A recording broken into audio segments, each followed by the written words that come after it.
Hello বন্ধুরা, good morning. আজকে আমাদের এই নতুন বিল্ডিং এ 2 নম্বর দিন। কালকে এই সাইডে এসেছিলাম, এসেই কিন্তু কাজে লেগে যায়। আর কাজে লাগতে আমাদের ইচ্ছা লাগেনি, তারপরেও কাজ করতে হয়েছে, যেহেতু কাজ আমাদেরকে করতেই হবে। সামনে হয়তো বাড়ি চলে যাবো, তাই সকালে উঠে উঠে কাজে লেগে যায়। আর আমি কিন্তু আর কোনো ভিডিও করতে পাইনি, কারণ গাড্ডাতে নেমেছিলাম, আমার কাছে মোবাইল ছিল না। এখন বাজে প্রায় 11, আর 11টার সময় উঠে দেখি লিমকা চলে এসছে, তাই এখানে লিমকা খাচ্ছিলাম। এই বিল্ডিংটাতেও একটা 10টা কলমের কাজ হচ্ছে, আর এই যে এই কলমগুলো এখন আমরা খাড়ো করবো। সকালে 11টা 12টা বাজার আগেই কিন্তু রোদের কতটা টেম্পার দেখো, এত রোদ পড়েছে, পুরো ঘেমে গেছি। আর রড এত গরম হয়ে গেছে, তাই হাতে কিন্তু হাত মোজা পরে নিয়েছিলাম সবাই। আজকে কি কাজ করছি না করছি একটুকু ভালো লাগছে না, এই যে কালকের ব্যবহারের জন্য। তো এই যে এটাই আমাদের রুম, আর এখন কিন্তু দুপুরে 1টা বাজে, তাই ঘরে কিন্তু খেতে চলে এসেছি। দুপুরে খাওয়া দাওয়া কমপ্লিট করার পর আমরা আবারও কাজে লেগে যাই। তো যাই হোক, আমরা সবকিছু মেনে নিয়ে আবার ঠিকঠাক কাজ করতে লাগি। আর যতই আমাদেরকে খারাপ লাগুক আর ভালো লাগুক, আর কিছুটা দিন এইভাবে কষ্ট করে কাজ করে নিই। আর যতই যাই হয়ে যাক, তোমাদের ভালোবাসা কখনো ছাড়তে পারবো না। তাই তোমাদের ভালোবাসা এত পাই বলে আমি এত কষ্ট করে ভিডিও বানাচ্ছি। আর এই যে এটাই হচ্ছে আমাদের তামিলি হেড মিস্ত্রি, খুব তাড়াহুড়া করছে, বলছে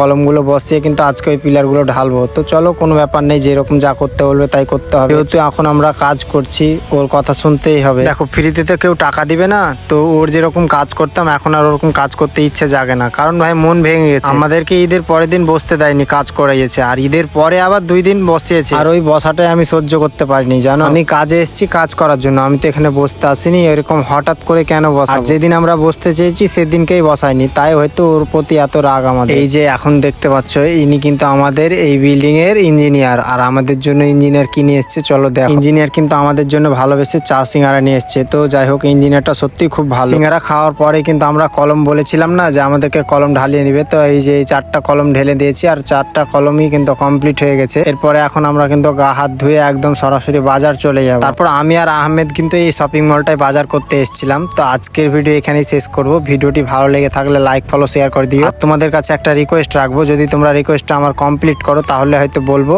তোমরা আমাকে কমেন্টে জানাও আমি রিকোয়েস্টটা তোমাদেরকে বলবো কি বলবো না। আজকের ভিডিও এখানেই, দেখা হচ্ছে পরের ভিডিওতে। Bye bye.